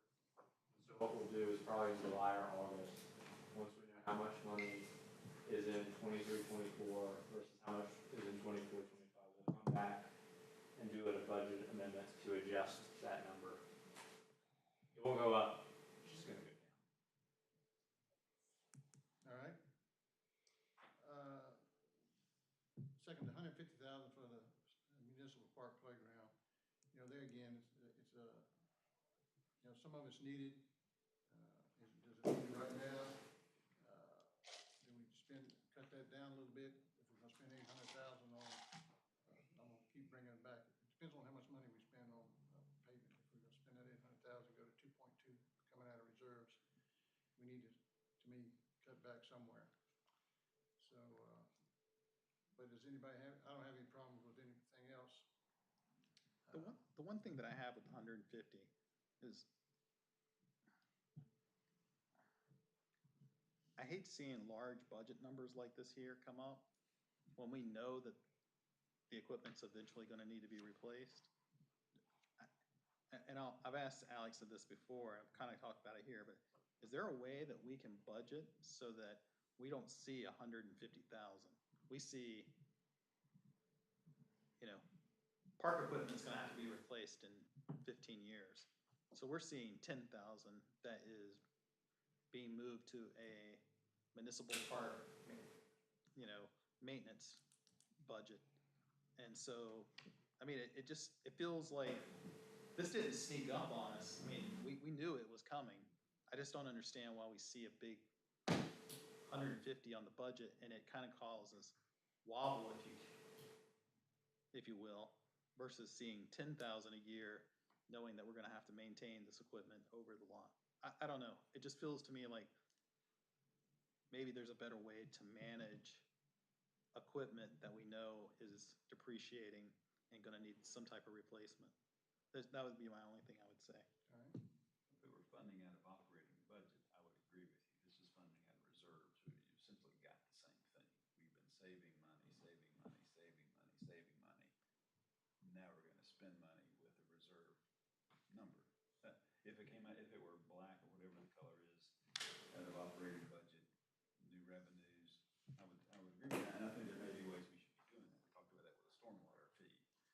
We didn't raise the fee in that case every year for a decade, and now we got this big outlay requested. Yeah. But since it's pink, I think it's coming out of reserves, which is, to me, the same thing. We've been saving money every year. We just haven't been telling you. I think that's the problem. We haven't been telling us that we've been setting aside 50,000 for the last 3 years. Right? Is that the same thing? I mean, I understand that, Mark, because, you know, usually we have 600,000, 300,000. So what's that money earmarked for? Is it for playground equipment? Who knows? But we haven't set it aside in the fund. I understand where you're coming from because we do that, you know, in some other areas. You're right. I'm not saying you're wrong. I'm just saying that's how I'm justifying it. And I do think you do a community survey. I think, Mayor, you sent us one, some online poll, probably was non-scientific at all, but it said Stallings is great because, and it was all about police that I saw. So it was like, this is, you remember that, by the way? Oh, that's been a few years, yeah. No, this year you sent us something. It wasn't a town survey, it was an online, Oh, best okay. place to Right, live, right. and we love Stallings because, I don't even know who the source was. And police was sort of there. I think parks was sort of the next thing in line. So we ask people about what Stallings is now. We've got our own police force, we've got a great park. We'll have more in the future, but I think this is really helpful stuff. When Eunice showed the pictures of the boarded up, removed slides and boarded up thing, I think we have to, I'm okay to do it, but I think you're right, Steve. oh, I'm okay with it. Yeah. I mean, I just think that it creates a weird fluctuation in the budget when we have a large hit like this here. Right. Whereas it's hard to budget, it feels like. I mean, if you're looking at your own personal savings, I mean, you budget for big impacts. And this year just looks like, I don't know, comes out of nowhere kind of thing, to some extent. Are we done with parks? Any other comments? Just Yeah. the 50th anniversary, that event doesn't happen in the budget year. It's the following budget year 10,000 is for planning, right? Yes, sir. Now that we move to Yes, sir. September, Yes, sir. it's in the next year's budget. Okay. And those silent generators, it was a misunderstanding. I don't want them. I don't want the town to own them. I already explained what oh, you weren't here. Yeah, you wanted to put in. If you came every once in a while, you'd know what I was talking You kind of repeat it. about. Yeah, you want the vendor to supply them, and part of their contract. So I don't want us to just scratch through that. You missed so For the much. record, Steve is always here. Almost. Everybody get that? The silent generators? Yes. I'm with you, unless there's a reason. I didn't assume that you wanted to, and then when like it was brought up, just for, I knew it was me because I've had that conversation, but it was a little misunderstanding of how it was on the sheet oh, okay. versus what I thought I expressed myself. Apparently not. Plus $5,000, you're gonna have some guy out there with a turn style taking and generating electricity. On a unicycle. Exactly. All right, stormwater fund. So be prepared. We gotta figure out the rate next meeting.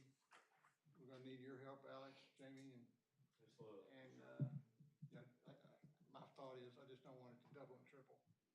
You know, I'll support something, but, I just can't support that.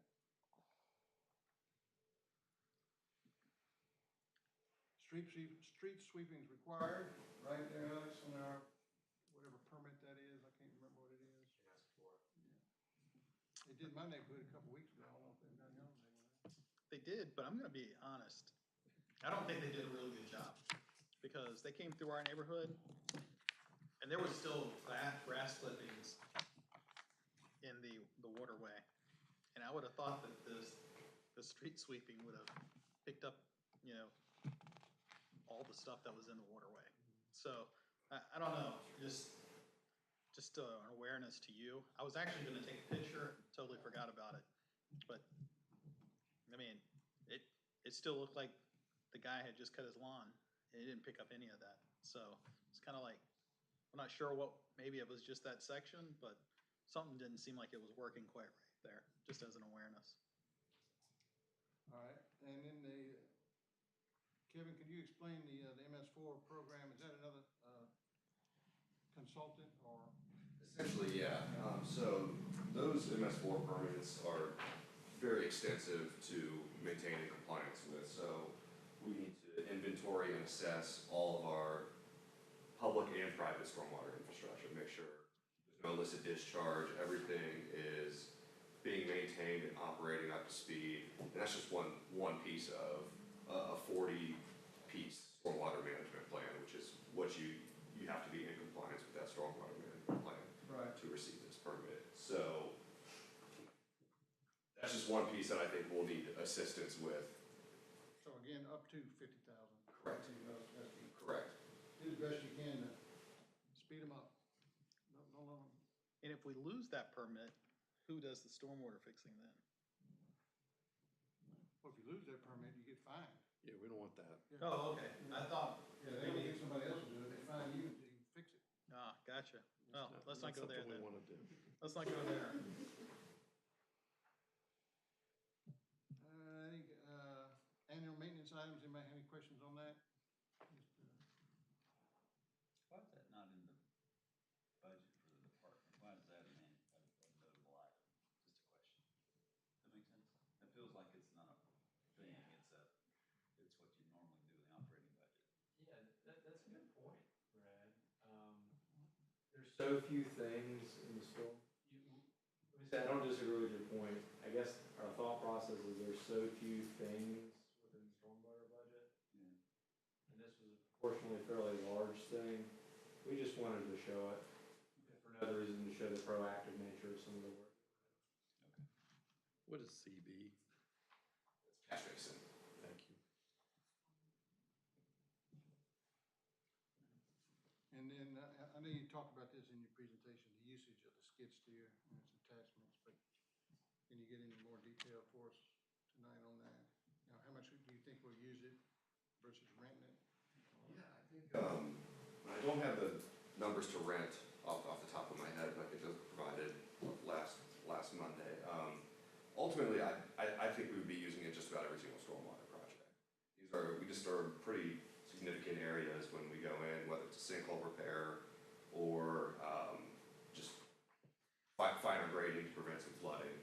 These skid steers are very necessary to ensure we're finally grading and conveying the water where it needs to go to make sure our system's operating properly.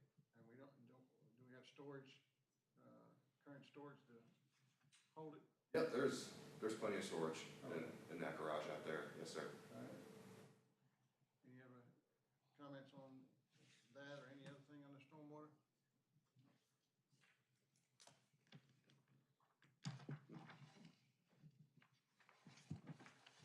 All righty, I don't know if we get any concrete answers, Jamie and Alex, but, Everything else is a yes, though, I assume, right? yeah, if you do. I would like to say everything else that we didn't pull out is a yes, so we can get this done next week. We need to get it done next week, because you're gonna need it. Well, we're gonna try to get it done next week, so. Do you? Great, if you don't, it's my loss. What I heard, the big items that are still up are the annual resurfacing fund, the HVAC design. We'll come back with some better information to try to answer your really good question Joe had. Yeah. The sewer capacity study Yeah. and,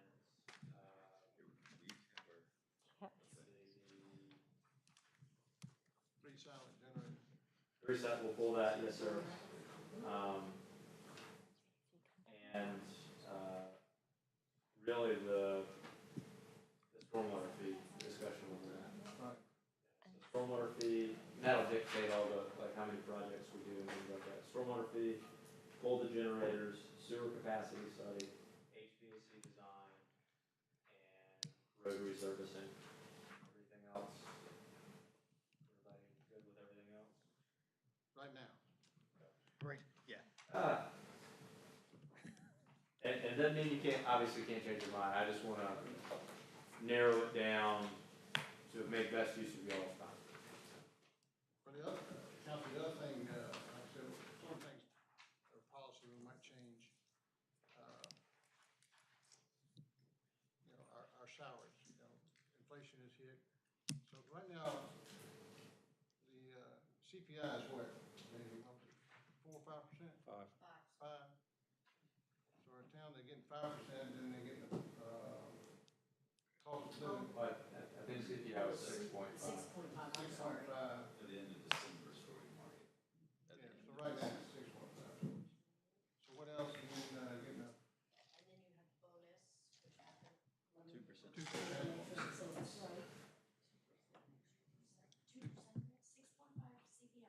Yeah, so 2% 8. merit, and then the bonus is at 1, which is in December. Yeah, so that's up to 9.5% increase, yeah. When you say 9.5, CPI bonus and, the 1%, or what did you call it? oh, 2% merit. Merit, merit, Yeah. merit 2. Merit is 2%, bonus 1%, CPI 6.5. Yeah, so that's 9.5. so the 1% bonus, that's in it each year, so it would be 8.5% on top of that 1%. Yeah. So, certainly, our employees are our biggest asset, we want to keep them, but, I've never gotten an 8.5% increase. And, I don't know anybody else in the private sector that's gotten an 8.5% increase. So, now, I just sent an email to Dean Art, and I don't know if y'all saw his email, about, he was patting himself on the back, which is all well and good, but about the price, the salary increases they got, and 7% and 11%. 11% for anybody making over 11,000. I sent my email to him. Anybody making that kind of increase, making it over $100,000 is irresponsible. It's for tax money.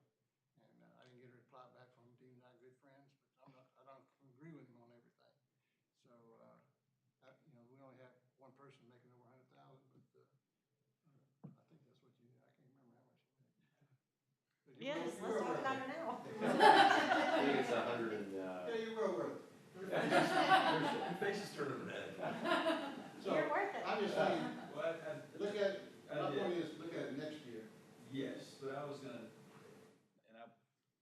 the inflation curve is throwing everything out of whack, from petroleum to salaries. So I did ask Alex and Aaron to give me some background on that a few weeks ago. I didn't publish it because I thought it was fine, but the question I asked was, in the years where inflation was nominal 1, 0, half, did we give a cost of living increase equal to that, or did we give you 3 to 4? Now, in their defense, we haven't had a pay policy prior to 2019, so we've only had this in place, but I think the expectation is that when inflation drops to the normal 2.5, well, that becomes our inflation number every year. So I wanted them to tell me, well, no, back in 2014 or 13, when inflation was 1, CPI was 1, we only got 1, but they couldn't do that because we only had a pay policy since 2019. But I think that's their expectation, is that when inflation drops, that's what they'll get. And when we set this policy, we didn't, who would expect CPI Yeah. to be at 6.5? Right. So- Well, the other issue is we pegged it at December 31st, which I know why we do it. It's just a discrete period of time, but that was a fairly high number. Now it's down to 4, 4.5, 5, whatever it is today. So that's another policy discussion. When do you tag it Right. as the, And the other thing we could do is set a cap. yeah. So that's done before. So just think about it for next year. I just want to put that out there when I'm thinking about it. So. All right, any other comments, Alex? No, appreciate the good conversation. All right, yeah. We'll get these notes to Graham and, Taylor Ray, yeah, thank you. Keep forgetting her. So they can be up to speed and we can make some final decisions next week. All righty. Motion to adjourn? We do actually have some, not for closed session. Yeah, what could we do in open session there? Talk about this broker. Okay. So, as you know, one of our priorities is figuring out a solution for the tractor dealership property. And we talked last time and talked about expensive broker, suggestions from the board, met with one of those suggestions this morning. Met with folks from the Keller Williams commercial side. The first sheet has kind of a bullet point of, this one, the first sheet has a bullet point of who we met with.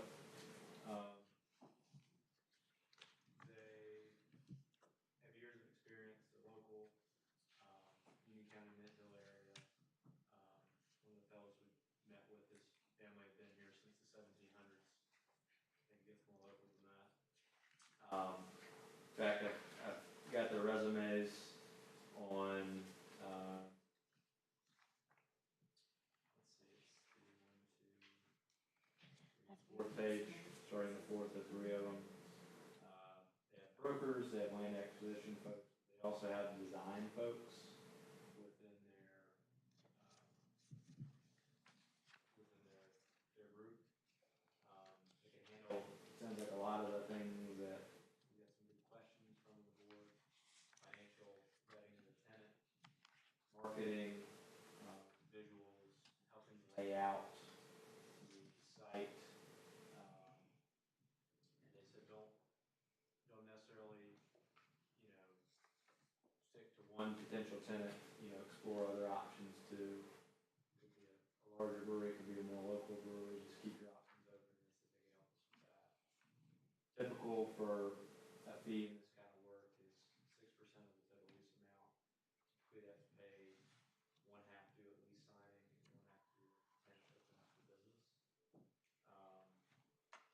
And of course, they're incentivized to get us a tenant and they're not paid unless there's a lease. So there's a couple options here. The board could say no, like this, find somebody else. I think my perspective after meeting with them, after talking with them, I think it'd be a really good fit for what we need and what we're trying to do here. I'm evaluate a little bit more and spread a wider net while still helping us see if there's a deal here to be done. Did they walk through the building? They have been in the building. What was their reactions?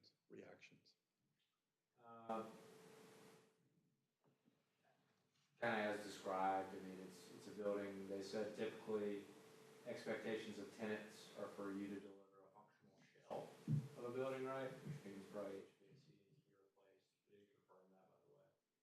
HVAC does need to be replaced. You basically brought up the code, roofing work, that kind of thing. And then the tenant typically takes the shell from that. Right, okay. Not a shocker, right? So you mentioned, how did they, I wasn't paying attention, how do they get paid again? So, Once we sign a lease with somebody? exactly, We don't yeah, have to so, pay anything upfront? that's right. Mayor's budget here covers it. Okay. You do it. It's similar to like if you sell the house, right, the realtors typically don't. Oh, okay. Same thing here, so if there was a lease, the fee would typically be 6% of the total lease amount. So they would not get paid if no tenant was obtained. Well, I see it down there at the bottom. Good hack.